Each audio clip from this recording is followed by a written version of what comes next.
నమస్తే, welcome to Yadav vision. నేను మీ నక్క మహేష్ యాదవ్. మహనీయులు అబ్దుల్ కలాం గారు అన్నట్టు కలలు కనండి, కలల్ని సాకారం చేసుకోండి అని పెద్దలు చెప్పారు. ఆ కలలు సాకారం చేసుకునే క్రమంలో అనేక ఇబ్బందులు, ఒడిదుడుకులు, ఆర్థిక పరిస్థితుల రీత్యా చాలామంది వెనుకబడడం మనం చూస్తూనే ఉంటాం. అందులో అవర్ గెస్ట్ 3 సంవత్సరాల క్రితమే పారా ఒలింపిక్స్కి సెలెక్ట్ అయ్యి ఆర్థిక పరిస్థితుల వల్ల ఆటకి దూరం అయ్యి మళ్ళీ కసితో 3 సంవత్సరాల తర్వాత ఇవాళ మళ్ళీ పారా ఒలింపిక్స్లో వేరే కంట్రీకి వెళ్ళడానికి సెలెక్ట్ అయింది. కానీ ఇప్పుడు వెళ్ళాలన్నా కూడా ఆర్థిక పరిస్థితులు అడ్డొస్తున్నాయి. కాబట్టి ఆమె ప్రస్థానం మీ ముందు తీసుకొచ్చే ప్రయత్నం చేస్తా. ఖచ్చితంగా ఈ వీడియో చూసిన వాళ్ళు ఒక మానవతా దృక్పథంతో అందరం కూడా ఎంతో కొంత సహాయం చేస్తే ఆమెకి చాలా హెల్ప్ అవుతుంది. తర్వాత ఒక ఇంటర్నేషనల్ ప్లేయర్గా ఆమె నిలబడుతుంది. ఆమె యొక్క జీవితానికి సార్థకత దొరుకుతుంది, ఆమె కష్టానికి ప్రతిఫలం దొరుకుతుంది. కాబట్టి ప్రతి ఒక్కరం కూడా మానవతా దృక్పథంతో సహాయం చేయాలని మనస్ఫూర్తిగా కోరుకుంటున్నాను. నమస్కారం సిస్టర్. నమస్కారం అన్న. ఏంటి త్రోబాల్కి ఇంటర్నేషనల్ ట్రిప్కి సెలెక్ట్ అయ్యడం అని తెలిసింది. అంటే అసలు ఎట్లా త్రోబాల్ అనేది ఎక్కడ నేర్చుకున్నావు, ఎట్లా నేర్చుకున్నావు, ఎవరు సపోర్ట్ చేశారు? అంటే మేము వరంగల్ హాస్టల్లో ఉండేది. సో అక్కడ నేను ప్రతి డిజేబుల్డ్, అంటే మాకు డిజేబుల్డ్ థర్డ్ జరుగుతాయి. అంటే డిసెంబర్ 3 డిజేబుల్డ్ వాళ్ళకి మాత్రమే గేమ్స్ జరుగుతాయి. నేను ప్రతి దాంట్లో అంటే వెళ్ళి ఆడేసేదాన్ని అనమాట. చిన్నప్పటి నుండి షార్ట్ పుట్, జావలింగ్ త్రో అలాంటి డిజేబుల్డ్ వాళ్ళకి మాత్రమే పెడతారు ఆ గేమ్స్. సో అక్కడ నేను కొంచెం యాక్టివ్గా ఆడడం, ఆ పర్సనాలిటీ అంటే నార్మల్గా కొంచెం యాక్టివ్ పర్సన్గా ఉండాలి అక్కడ ఖచ్చితంగా గేమ్ వెర్షన్లో. అట్లా నేను ఉన్న వెర్షన్లో నాకు ప్రశాంత్ అని మా ఫ్రెండ్ పరిచయం అయినరు. అక్కడ ఇవి ఇట్లుంటాయి, స్పోర్ట్స్ ఉంటాయి, మనకు నేషనల్, ఇంటర్నేషనల్ అట్లా ఆడి వస్తే కొంచెం ఆ సర్టిఫికేట్లు ఎలిజిబుల్ అయితే సో మనకు ఒక మంచి అవకాశం. మనలాంటి వాళ్ళు బయటికి రారు. సో వచ్చిన వాళ్ళ నుండే ఇది రిఫర్ చేస్తే కొంచెం మంచి మంచి అవకాశాలు వస్తాయి, జాబ్స్ వచ్చే అవకాశాలు వస్తాయని తను నాకు రిఫర్ చేయడం జరిగింది. సో కొన్ని రోజులు ఆలోచించుకున్నా, ఇంట్లో వాళ్ళకి చెప్పిన. వాళ్ళు మనం అంటే స్టేట్ దాటి వెళ్ళడం అంటే మనం ఉన్న సిచ్యువేషన్లో అయితే చాలా కష్టం అన్న. విలేజ్ నుండి ఊరికి హైదరాబాద్కి రావడమే చాలా కష్టం. మనం ఇక్కడ మన స్టేట్ దాటి వేరే స్టేట్కి, ఢిల్లీకి, హర్యానాకి అట్లా వెళ్ళాలంటే మన సిచ్యువేషన్లో అయితే అది సాధ్యం కాని విషయం. సో ఇది నాకు కష్టం అనిపించినప్పుడు ఏం కాదు, పర్లేదు, మేము అందరం ఉంటాం కదా అనేసి వాళ్ళు చాలా సపోర్ట్ చేయడం జరిగింది. సో ఎట్లుంటుంది గేమ్ ఏంది అని అన్నప్పుడు వాళ్ళు ప్రాక్టీస్ చేయించిండ్రు. ఓకే, అదంతా ప్రాక్టీస్ సెక్షన్ అంతా వరంగల్లో చేసుకున్నాము. అది అయిపోయింది. తర్వాత ఇంకా వెళ్ళి ఆడడం జరిగింది. అక్కడ ఇంకా నేను బెస్ట్ పర్ఫార్మెన్స్ ఇవ్వడం జరిగింది. అన్ని గేమ్స్ ఆడేది. ఓకే. అయితే స్పెషల్గా త్రోబాల్ని ఆడితే బాగుంటుంది, నువ్వు త్రోబాల్లో నీకు కొంచెం టాలెంట్ ఉంది అని గుర్తించి సపోర్ట్ చేసిన వాళ్ళు ఎవరు? ప్రశాంత్. అంటే మొత్తం అన్ని గేమ్స్ వదిలేసి త్రోబాల్ ఎప్పటి నుంచి స్టార్ట్ అయింది? 2018 నుండి స్టార్ట్ అయింది. వాలీబాల్, త్రోబాల్ ఆడతా. వాలీబాల్లో నేను కెప్టెన్ నార్మల్గా. ఇంకా అందులో మంచి పర్ఫార్మెన్స్ చూడడం వల్ల ఇంకా డిజేబుల్డ్ వాళ్ళు బయటికి రారెవరు. నార్మల్గా గేమ్స్ వెర్షన్లో అయితే బయట స్టేట్కి వెళ్ళాలి అది అని అంటే ఎంతమంది చెప్పినా వాళ్ళు మేము అమ్మో అక్కడ దాకా ఈ ట్రావెల్ ఇదంతా ఇబ్బంది అవుతుంది అంటారు, రారు. నేను ముందడిగేయడం వల్ల కొంచెం మంచి పర్ఫార్మెన్స్ ఇవ్వడం వల్ల నేను కెప్టెన్గా వ్యవహరిస్తాను. సో అందులో పర్ఫార్మెన్స్ చూసి నెక్స్ట్ మొన్న రీసెంట్గా వచ్చింది ఈ గేమ్. ఇందులో మేము వెళ్ళడం వల్ల ఇందులో బెస్ట్ పర్ఫార్మెన్స్ ఇవ్వడం వల్ల నేను సెలెక్ట్ అయ్యాను. అంటే ఎక్కడ జరిగినాయి సెలెక్షన్స్? ఇవి రీసెంట్గా సెప్టెంబర్లో జరిగినాయి అనమాట, జార్ఖండ్లో జరిగినాయి.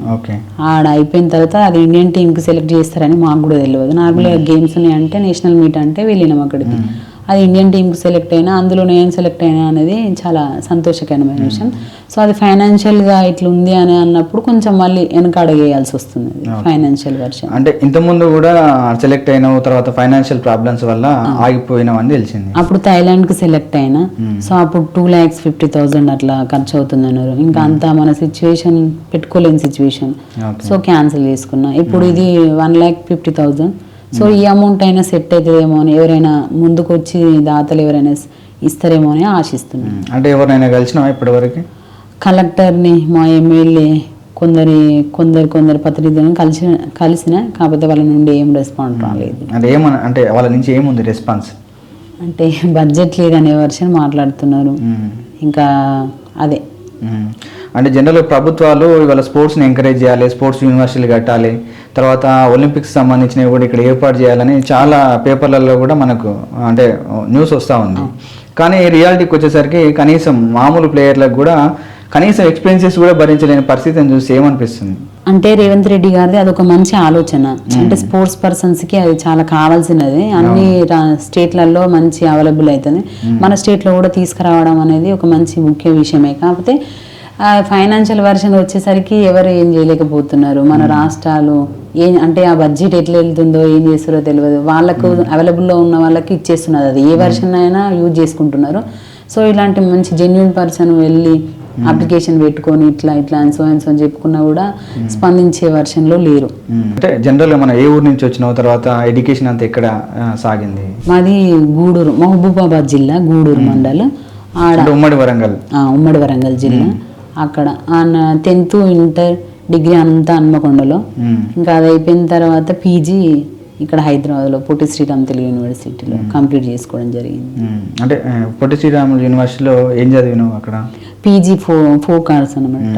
ఏంటి ఫోక్ ఆర్ట్స్ స్పెషలైజేషన్ ఏంది? డ్యాన్స్, సాంగ్స్ ఇంకా అవన్నీ ఉంటాయి. కర్రసాము అలాంటి సబ్జెక్ట్ ఉంటుంది అనమాట. అందులో కంప్లీట్ చేసుకోవడం జరిగింది. కొంచెం లెగ్ అంటే ప్రాబ్లం ఉంటుంది, అంటే ఎట్లా పాసిబుల్ అవుతుంది డాన్స్ చేయడం అనేది? సింగిల్ లెగ్ మీద ఉంటాయి కదా, నాకు అది చాలా ఇష్టం అనమాట. అంటే మనం ఒక స్పెషల్ పర్సన్ గా ఉండాలంటే సుధా చంద్రన్ ఉంది కదా, తను ఎట్లా చేసిందో చూసి ఆ కొన్ని వీడియోస్ అట్లా చూసి, స్టాలిన్ మాస్టర్ ఉన్నారు కదా, అంటే స్టాలిన్ ప్రభుదేవ మాస్టర్ ఉన్నారు కదా, తను ఒక మూవీ చూసి ఒక అట్లా నేను కొన్ని నేర్చుకోవాలనుకున్నా. మా ప్రశాంత్ మాస్టర్ దగ్గర డ్యాన్స్ నేర్చుకోవడం జరిగింది. ప్రశాంత్ మాస్టర్ వరంగల్లో ఉంటాను, తన దగ్గర నేర్చుకోవడం జరిగింది. అట్లా ఆ ఇంట్రెస్ట్ ఉండే అన్నమాట. ఇంకా అది నేర్చుకోవడం జరిగింది డ్యాన్స్. అంటే ముఖ్యంగా వరంగల్ నుంచి ఇలా హైదరాబాద్కి వచ్చినావు, ఫోక్ ఆర్ట్స్ చేసినావు, డ్యాన్స్ నేర్చుకున్నావు, అట్ ది సేమ్ టైం ఏంటంటే ఒక ఇంటర్నేషనల్ ప్లేయర్. అంటే అమ్మ నాన్న వాళ్ళ పరిస్థితి ఎట్లా ఉంది? అంటే ఎక్కడికి వెళ్ళినా మంచిగా వెళ్ళి రా, అంటే మంచి పేరు తీసుకునే రా. అంటే ఫైనాన్షియల్గా మేమేం సపోర్ట్ చేయకపోవచ్చు, కాకపోతే వెళ్ళు అనే ధైర్యం అయితే మేము ఇస్తామనే వర్షన్లో ఉంటాం. అంటే ఏం చేస్తారు అమ్మ నాన్న? కూలి పనికి వెళ్తాను. అమ్మ నాన్న కూలి పని చేస్తాను. ఎంతమంది? మనం అన్నయ్య నేను. మ్యారేజ్ అయింది అన్నది? లేదు, చదువుకుంటున్నాడు. అంటే ముఖ్యంగా ఏం కావాలనుకుంటున్నావు ఇవాళ? ఒక ఇంటర్నేషనల్ ట్రిప్, తర్వాత ఏంటంటే ఒక ఇంటర్నేషనల్ ప్లేయర్ అవుతావు. ప్లేయర్ అయిన తర్వాత మనకు ఒక గోల్ ఉంటుంది. అంటే ఒక గవర్నమెంట్ జాబ్ ప్రిపేర్ అయినా కూడా ఇది అడిషనల్గా మనకు స్పోర్ట్స్ కోటాలో కూడా ఉద్యోగాలు సంపాదించే అవకాశం ఉంటుంది. అంటే ఏం ఉద్యోగం చేయాలనుకుంటున్నాం? ఇంకా బ్యాంకింగ్లో పడతా అంటే, రైల్వేలో పడతా అంటే, ఇన్కమ్ ట్యాక్స్లో పడతా అంటే ఇట్లాంటివి పడతాయి. మనం అప్లై చేసిన దాన్ని బట్టి ఇంకా మన అచీవ్ బట్టి ఏదో ఒక జాబ్ ఖచ్చితంగా వస్తుంది అనేసి ప్రిపరేషన్లో ఉన్నావు. ప్రస్తుతం ఎక్కడ ఉంటున్నావు మరి? ఇక్కడ హాస్టల్లో ఉంటాను. ఎక్కడ? చంపాపేట. అంటే చంపాపేట అంటే హ్యాండిక్యాప్డ్ వాళ్ళకి సపరేట్ హాస్టల్? ఓన్లీ హ్యాండిక్యాప్ వాళ్ళకి మాత్రమే ఉంటుంది.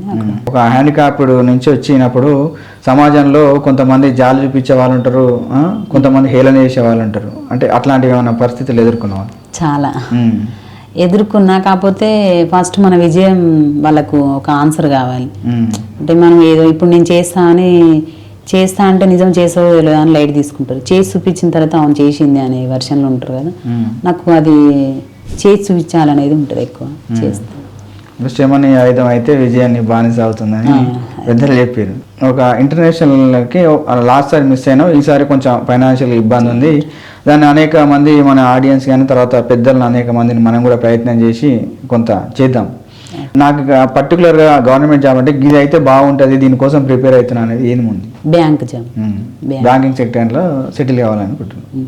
ఓకే. ఫైనల్గా వ్యూవర్స్ నుంచి ఎలాంటి సాయం ఆశిస్తాను? అంటే నేను ఇంటర్నేషనల్కి వెళ్ళాలంటే అంత పెద్ద అమౌంట్ కాబట్టి చిన్న అమౌంట్ అయితే కొంచెం నేను అడ్జస్ట్ చేసుకునేదాన్నేమో. ఎంత ఖర్చు అవుతుంది? దాదాపు ఒక 1,50,000 అట్లా ఖర్చు అవుతుంది.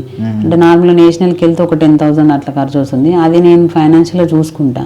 మరి ఇంత పెద్ద అమౌంట్ అంటే నా వల్ల కావట్లేదు. సో వ్యూవర్స్ ఎవరైనా సపోర్ట్ చేస్తే నేను కొంచెం ఇంటర్నేషనల్ లెవెల్కి వెళ్ళేసి, అది నా గోల్. ఇంటర్నేషనల్లో ఒక సర్టిఫికేట్ రావాలి. ఇంకోటి ఇంటర్నేషనల్లో ఆడి రావడం అంటే అంత ఈజీ కాదు నార్మల్ పర్సన్స్కి. సో నాలాంటి వాళ్ళకి అవకాశం వచ్చిందంటే దాన్ని సద్వినియోగం చేసుకోవడం నా ఆశ అన్నమాట.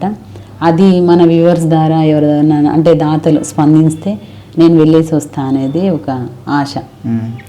చూశారు కదా, ఇవాళ ఆమె ఆర్థిక పరిస్థితుల రీత్యా మన నుంచి కొంత సహాయం కోరుతుంది. కాబట్టి మనం ఒకరోజు బిర్యానీ బంద్ చేసినా, ఒకరోజు బీరు బారిన చేసినా ఆ చిన్న ఖర్చే మీరు ఆమెకు సహాయం చేసిన వాళ్ళు అవుతారు. ఒక 100 మంది మీ 500 ఇస్తే ఒక 50,000 అవుతాయి. ఒక 200 మంది మీ ఒక 500 లాగా ఇస్తే ఒక 1,00,000 రూపాయలు అవుతాయి. కాబట్టి దాదాపు వీడియో చూసిన వాళ్ళు మీకు తోచినంత ఇంత చేయాలని మేము డిమాండ్ చేయట్లేదు. మీకు 200, 300, 500, 1000 రూపాయలు మీకు ఎంత తోస్తే అంత సహాయం చేయండి. ఒకరిని జీవితాన్ని నిలబెట్టిన వాళ్ళం అవుతాము. ముఖ్యంగా వికలాంగురాలు ఎంతో కష్టపడి ఇవాళ వరంగల్ నుంచి హైదరాబాద్కి వచ్చి హాస్టల్లో ఉంటూ చదువుకుంటూ అదేవిధంగా పారా ఒలింపిక్స్కి సెలెక్ట్ కావడం జరిగింది. కాబట్టి అలాంటి వారిని మనము ఖచ్చితంగా సపోర్ట్ చేయాల్సినటువంటి బాధ్యత ఒక మానవతా దృక్పథంతో అందరికీ ఉంది.